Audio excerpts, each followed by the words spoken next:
Well, hello, my beautiful reader friends, and welcome back, or welcome for the first time if you are new here. My name is Lori Beth.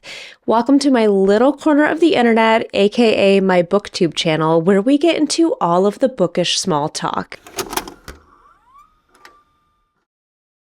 So I have a very fun video to do with you guys today, and I feel like I say this every single time, so clearly you know I really enjoy doing this because every video is a fun video, depending on what your definition of fun is. But we are going to be doing a book haul video because it has been a minute since I have sat down and just displayed on camera some of the books that I have purchased at once. So we have a little bit of everything today, and that's why I'm so excited to do it, because I do have some that I just purchased from my local Barnes & Noble, some random shopping online, but I also have my book of the month picks for January, and also a few books from my local independent bookstore, including my very first book club pick from their monthly book club. And I'm really excited to open that with you guys because it comes in like a cute little package. So I've been holding on to it because I wanted to open it on camera so we could get like a real-time reaction of my very first book club pick for this store. I'm so excited to see it in person because I don't really know that much about it. So with that being said, I think we're going to just kind of grab at random and go through each book individually. I'll probably read the synopsis of each book. That way I can give you kind of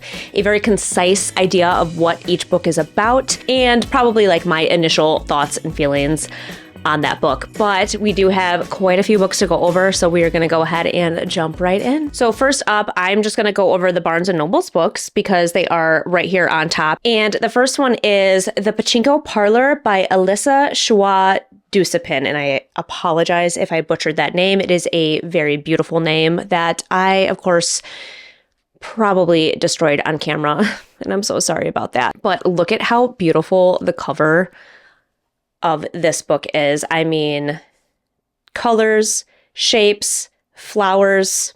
What more does a girl need? It's summer in Tokyo. Claire finds herself dividing her time between tutoring 10-year-old Mako in an apartment in an abandoned hotel and lying on the floor at her grandparents' home, daydreaming, playing Tetris, and listening to the sounds from the street above. The heat rises and the days slip by. When her grandparents first arrived in Tokyo, fleeing the civil war in Korea, they opened Shiny, a pachinko parlor. Shiny is still open, drawing people in with its bright flashing lights and promises of good fortune.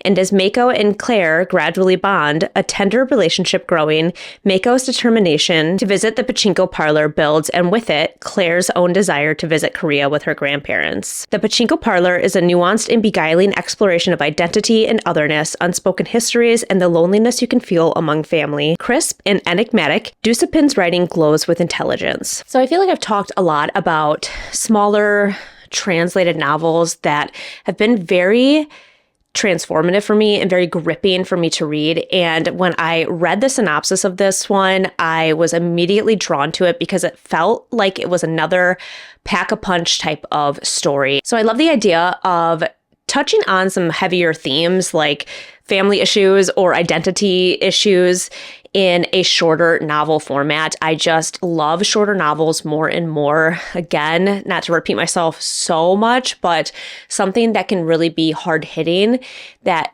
doesn't have to be like 500 pages long. Books like that seem to make more of an impact on me sometimes than a book that I spent 2 weeks chipping away at reading. So I'm really excited to get to this one, and it's absolutely stunning. And going in a completely opposite direction from that one is The Songbird and the Heart of Stone by Carissa Broadbent. So I do know that these are all in relation to the Crowns of Nyaxia series. However, this is the third book and the first book of the Shadowborn duet.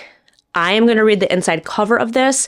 If this is going to be a spoiler to you, if you have not read the first two books in the series, I'll put like a timestamp where you can jump forward and skip the reading of the synopsis if you so choose. In the descent of the underworld, a bride of the sun must choose between the light of her redemption or a dark love that defies the gods themselves. Mish lost everything when she was forcibly turned into a vampire, her home, her humanity, and most devastating of all, the love of the sun god to whom she had devoted her life. Now sentenced to death for murdering the vampire prince who turned her, redemption feels impossible. But when Mish is saved by Asar, the bastard prince of the House of Shadow with a past as brutal as his scars, she's forced into a mission worse than execution, a journey to the underworld to resurrect the god of death himself. Yet Mish's punishment may be the key to her salvation.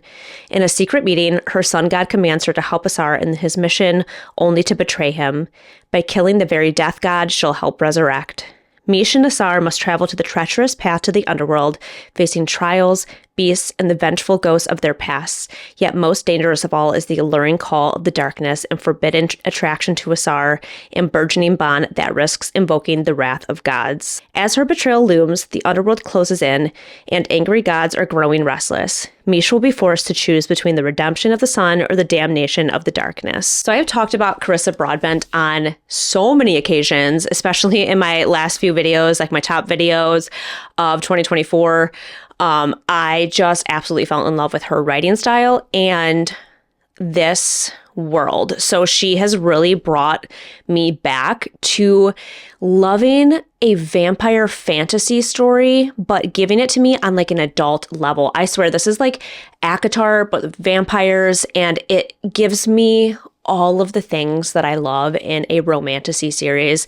I have basically compared her to Sarah J. Maas as far as like writing style goes. So if you have been looking for more of an adult fantasy, well, it's like a romantasy series, this one I like highly, highly recommend. I haven't read her YA novels, but I fully plan to, because I don't really think that her YA, at least from the writing style she has in here, would be all that much different. Maybe the spice would be a little toned down, but even still, like, these aren't overly spicy. I wouldn't say that they are. Either way, I am absolutely, utterly obsessed with Carissa Broadbent, and I cannot wait to continue on with this series this year. All right, let's move on to some online shopping that I have done and a package that we're going to open together. And again, it's been a minute since I've done any type of scissors on camera, which is not always the best idea for me personally. I tend to be quite a klutz.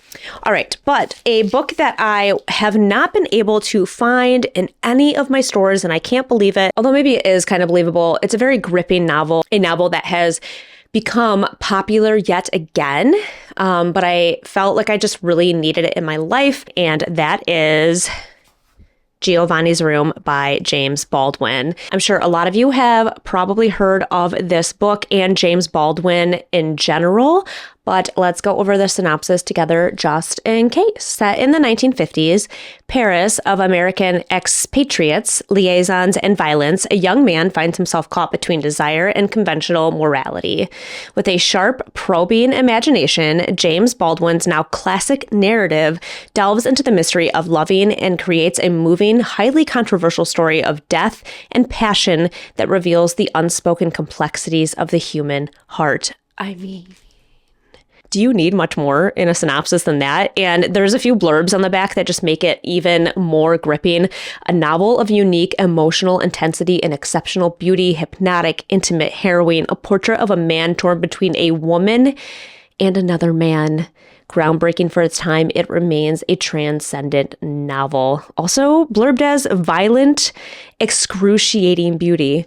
I mean, rip my heart out. I just feel like this book, everything I've heard about this book is just phenomenal. It is a story ahead of its time, a story that touches on things that, again, like in the 1950s, were not openly discussed. There's a clear pull here between someone and their identity and what it was like for them at this point in time to try and live a life that way and to deal with the circumstances of the time. I think it's going to be a very heartbreaking book, very compelling the entire time, and another short one where I feel like this is the type of book you will not be able to put down because you just want to see how it's going to end, what's going to happen. And I feel like I have wanted to read this for so long that I couldn't wait anymore, and this is going to be on my TBR very, very soon. All right, and another online order.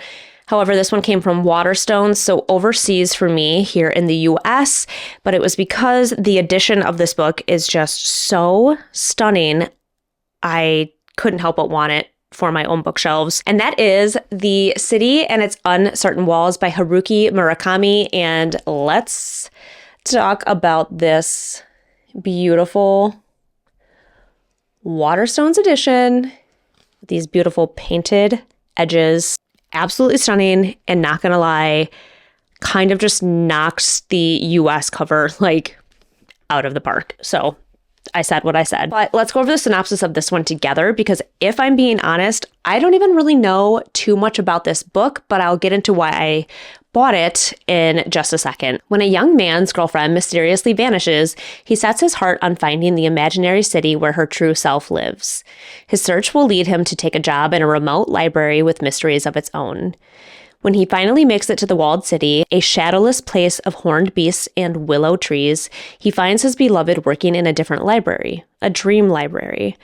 But she has no memory of their life together in the other world, and as the lines between reality and fantasy start to blur, he must decide what he's willing to lose. A love story, a quest, an ode to books and to libraries that house them, the city and its uncertain walls is parable for these strange times. It sounds so exciting. So exciting. So all I did was read through the synopsis of this before I was like, add to cart, buy it, need it for my own personal library, but also because this is the book club pick for January for Leah Crumpton's Patreon book club that I have been a part of since she launched her Patreon. And if you have not checked that out, I highly, highly recommend. I love the community that has been built over there. Like, these people are phenomenal. And if you are looking for one Patreon to join, just give this one a glance. Like, go check it out. But most importantly, there's a book club, and this was the book club pick for January. And I have never read a Murakami before, but I felt like this was a great chance for me to kind of get invested in him as an author and his writing. However, I am not going to lie, I've seen some back and forth commentary on how people are feeling about this book so far in the Patreon chat. So now I'm a little bit, I don't want to say worried, but I'm trying to keep an open mind going into this, because I feel like what I've heard of Murakami in the past is that you really either like his writing or you don't. I feel like there's not a lot of in between. It's pretty like solidly one side or the other. I am really hoping that I fall in love with his writing. So yes, this is his newest novel, his latest release. Should I be starting with this one? I don't know. It's debatable. But I do think that, especially because he has such a backlog of novels, like he has a ton of books to choose from. I do think that just from the synopsis, because that's really all I know about this book, is that it sounds right up my alley. It sounds very much like he blends fantasy and reality, giving you that magical realism vibe to his narrative. And I do think that he has a very lovely prose. So I am curious to see how I feel about this one. I am going to try to read this for book club in the month of January, at least start it, and then kind of like gauge how I feel about this story in general, and maybe Murakami as an author. But I love the idea of reading a story about relationships in the space of magical realism, like kind of blending the lines of reality and what is real and what's not real, if that makes sense. I don't know. Either way, I'm excited, trying to keep an open mind about this. And I kind of hope that I fall like madly in love with him as an author, because then I will have quite a few books to add to my TBR. All right, we are quickly making our way through our list. I think we are going to jump into my book of the month picks next, because it's been a minute since I've gotten a book of the month box. I just haven't been vibing with the picks in the last month or two. I'm trying to remember if I got November. I don't think I did. I know I didn't get December, but the picks for January were like top notch. It was almost kind of hard to decide what I wanted to pick. So I got two, and they are both in this box that I am going to attempt to open on camera, because that's never gone badly before. Oh gosh, I love a book of the month book. So stunning. So stunning. All right, first up, because it's the book on top, is Babylonia by Costanza Casati. I mean, get a load of this cover. Hello, lover. Am I right? I mean, good gravy. This is, I believe, the same cover as the Barnes & Noble edition or like the bookstore edition, but it is a Book of the Month hardback because it has the Book of the Month emblem. Let me see if I can focus. There we go.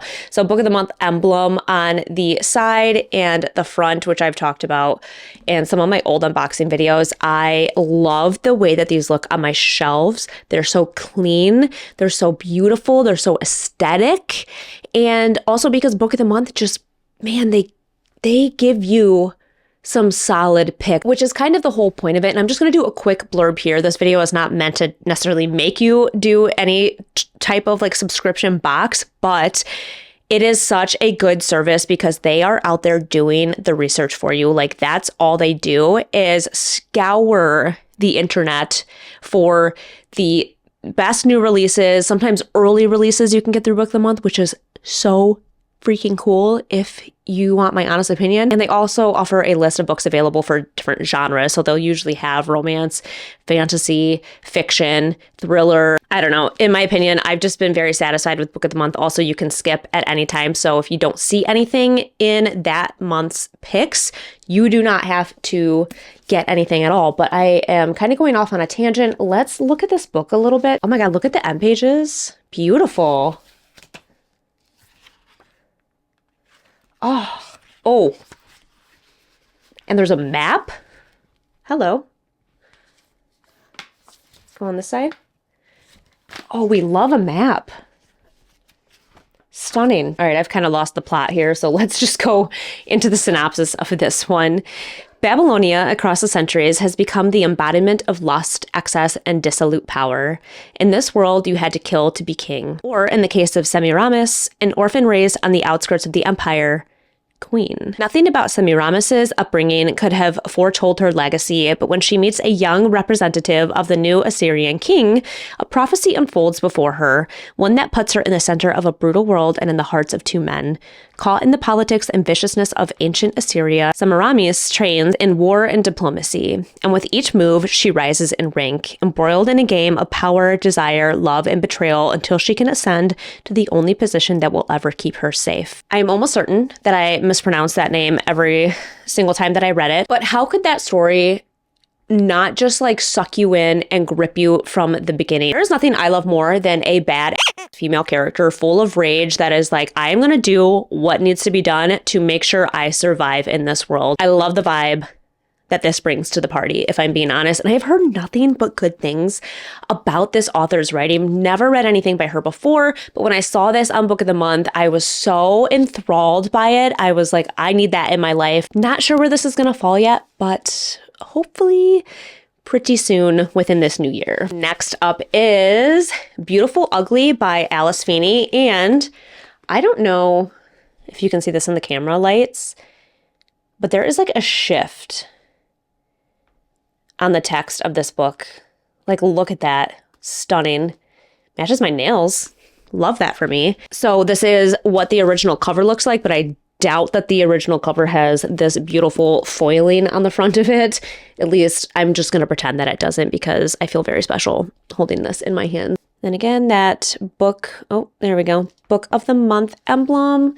So perfect for my bookshelves. And also, I stand corrected. This was a December 2024 pick for Book of the Month. I just didn't get a box in December, so I added this one to my January box because this was also on my 25 for 25 or like my anticipated releases. Anyways, love Alice Feeney, loved the last book I read by her, and when I read the synopsis of this one, I couldn't help but add it to my 2025 TBR. Author Grady Green is having the worst best day of his life. He calls his wife, Abby, to share some exciting news as she is driving home.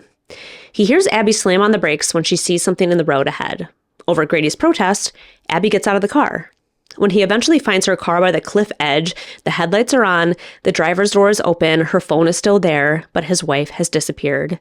A year later, Grady is still overcome with grief and desperate to know what happened to Abby. He can't sleep and he can't write, so he travels to a tiny, remote Scottish island to try to get his life back on track.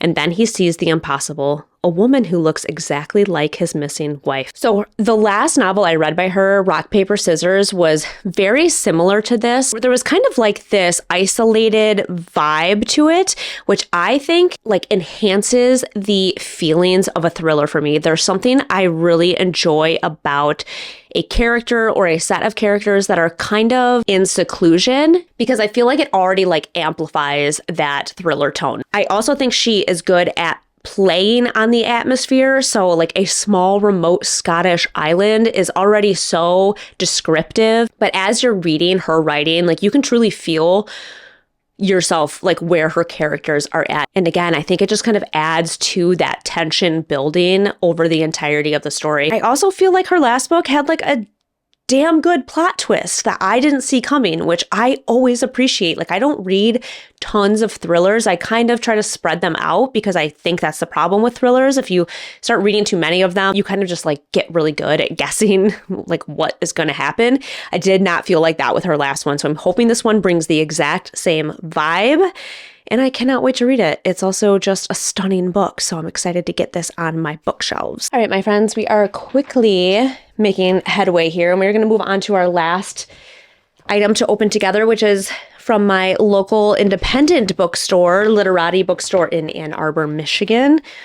Love this store so much, and what I recently picked up from there. So we're going to start with two books that I grabbed when I went to pick up my book club pick. And the first one is Drive Your Plow Over the Bones of the Dead by Olga Tokarczuk? Question mark. Me butchering people's names constantly on this channel, and I am so sorry. I'm sure it's actually very lovely when pronounced correctly. All right, so in a remote Polish village, Janina devotes the dark winter days to studying astrology, translating the poetry of William Blake, and taking care of the summer homes of wealthy Warsaw residents. Her reputation as a crank and a recluse is only amplified by her not-so-secret preference for the company of animals over humans. Then a neighbor, Bigfoot, turns up dead. Soon other bodies are discovered in increasingly strange circumstances. As suspicions mount, Janina inserts herself into the investigation, certain that she knows who done it, if only anyone would pay her mind. So I don't know much about this book besides the synopsis of it and that it's supposed to be kind of wild and weird. And I think it kind of gives that magical realism narrative to the story. It sounds like it kind of mixes reality, murder mystery, fairy tale, all kind of blended into one story. And it's supposed to be just kind of like existential and just very weird. That's the only word that comes to mind when I think about everything that I've heard about this book. I am really excited to read it. Never read anything by this author, and I've had this on my list for quite a while. So when I saw it as I was shopping, I was like, I'm feeling it right now. Like I'm feeling myself drawn to this. Now is the time to grab this and hopefully read it sometime soon, because I think this would be like a good winter read. I think it's kind of like dark, mysterious, atmospheric, and I think it's going to be good for maybe like creeping me out a little bit during the dark, cold winter months. And I love that for me. The next book that I picked up while I was at my bookstore is Piranesi by Susanna Clark. I think we've all seen this cover, but isn't it just so beautiful? Every time I pick it up, I can't get over like the color combination and the picture on the book itself. I find so intriguing. I love it. So another very popular book, and I think a lot of people probably know what this one is about, but let's read through it together just so I can give you a very clear idea of what the story is actually about. Piranesi's house is no ordinary building. Its rooms are infinite, its corridors endless, its walls lined with thousands upon thousands of statues. Within the labyrinth of halls, an ocean is imprisoned, waves thunder up staircases, rooms are flooded in an instant. But Piranesi is not afraid. He understands the tides and he understands the pattern of the labyrinth itself. He lives to explore the house. There is one other person in the house, a man called the Other, who visits Piranesi twice a week and asks for help with research into a great and secret knowledge. But as Piranesi explores, evidence emerges of another person and a terrible truth begins to unravel, revealing a world beyond the one Piranesi has always known. So oddly enough, with this book, very specifically, I feel like it is split like right down the middle. Like reviews for this book are, you love it. It's one of the best books you've ever read in your life. It has changed you as a human being. Or what was this garbage? I didn't understand it at all. Wasted my time. Should have never even purchased this book. I know that sounds dramatic, but I swear to you, that's what I read when I read through reviews of this. And oddly enough, one of my friends here on BookTube, Chelsea, hey Chelsea, mentioned this book as one of her favorite books from last year. And I was like, ooh, interest peaked, because I've had this on my TBR for so long and I've always kind of like hemmed and hawed about reading it. And then randomly, people were talking about this in Leah's Patreon group the other day and kind of going back and forth on it too. Someone was like, what is your experience reading this? Does it get better? Some people were like, loved it. Please give it a chance. Just like get to this part. And you were like, wow, that was totally worth it. And other people were like, yeah, I DNF'd that book. Couldn't stand it. So basically, I don't know what I'm going to get out of this. I'm going in open-minded. I think that I could really enjoy this if I just let myself like be in the book. And that in itself sounds kind of like very existential when it comes to reading a book. But I think that this one, going into it kind of open-minded and just like riding the wave, you know, like go in for the ride, just see where it takes me, will be more worth it than just like trying to overthink it. Like I don't want to do that going into this one because I have had this one on my list for so long. So I think that I'm ready.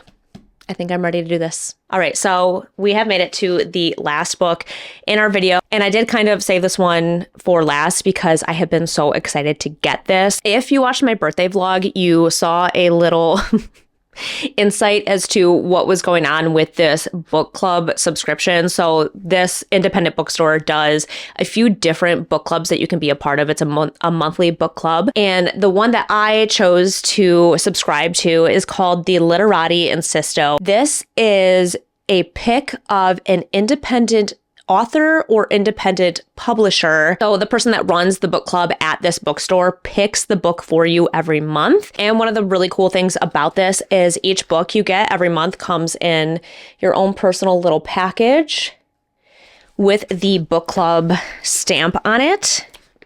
And on the inside, which I have not opened this yet, as I said, I was very, very excited to get this.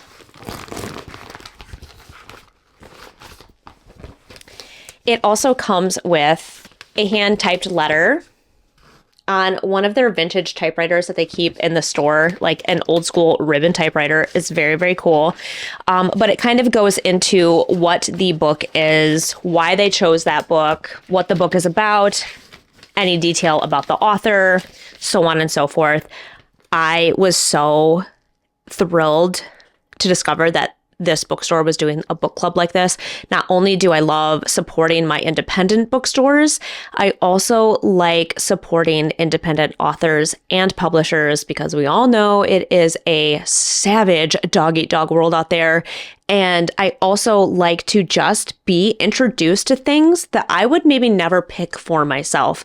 That has always been the best part to me about a book club or a book subscription service, is it kind of opens my eyes a little bit to things that I didn't necessarily have on my radar just from being on the internet and perusing myself in a bookstore, because there's just so many, right? There's so many books in a bookstore that I can't possibly pick every single one up and read the back, even though I really want to. But all that to say, my first book for my Insisto book club is An Earthquake is a Shaking of the Surface of the Earth by Anna Moschovakis.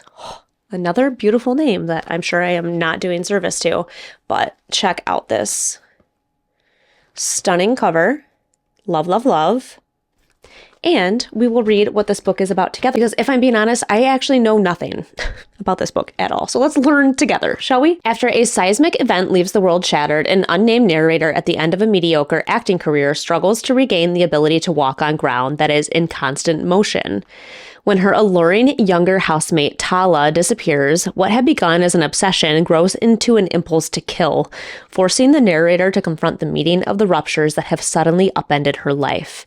The drive to find and eliminate Tala becomes an existential pursuit, leading back in time and into a desolate, dust-covered city where the narrator is targeted by charismatic, healing ideologies with uncertain motives.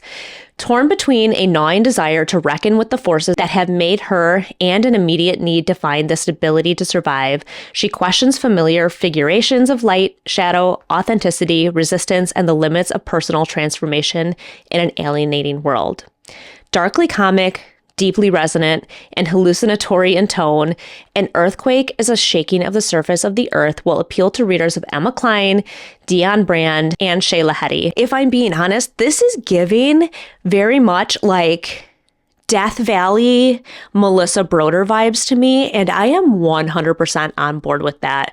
I love an unhinged female character just trying to figure her shit out in the world. Like, there's nothing more I love than unhinged women in literature. It's kind of my favorite thing to read. I think that I can live vicariously through these characters sometimes, which is why I end up loving them so much. But again, I've never heard of this book. I've never heard of this author. And either way, I am absolutely thrilled to add this to my shelves and add this to my TBR and kind of experience something that I wouldn't have necessarily picked for myself, even though this sounds really right up my alley. But I'm very excited about this one and very excited to be part of this book club and what it's going to bring to me and my reading throughout the entirety of 2025. So I'm very thrilled about that. Well, there you have it, my friends. That is my most recent book haul, and quite a book haul if I do say so myself. Some very exciting things that I have added to my shelves, and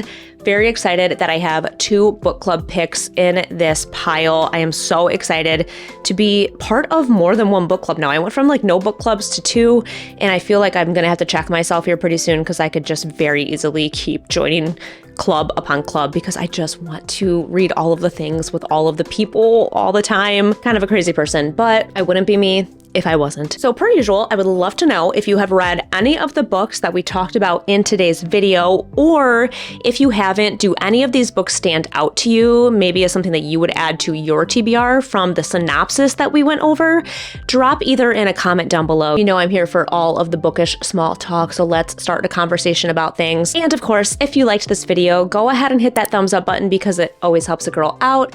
And if you want to make sure you don't miss any of my other upcoming videos, go ahead and hit that subscribe button too. As always, it has been an absolute blast, and I can't wait to see you guys in the next one.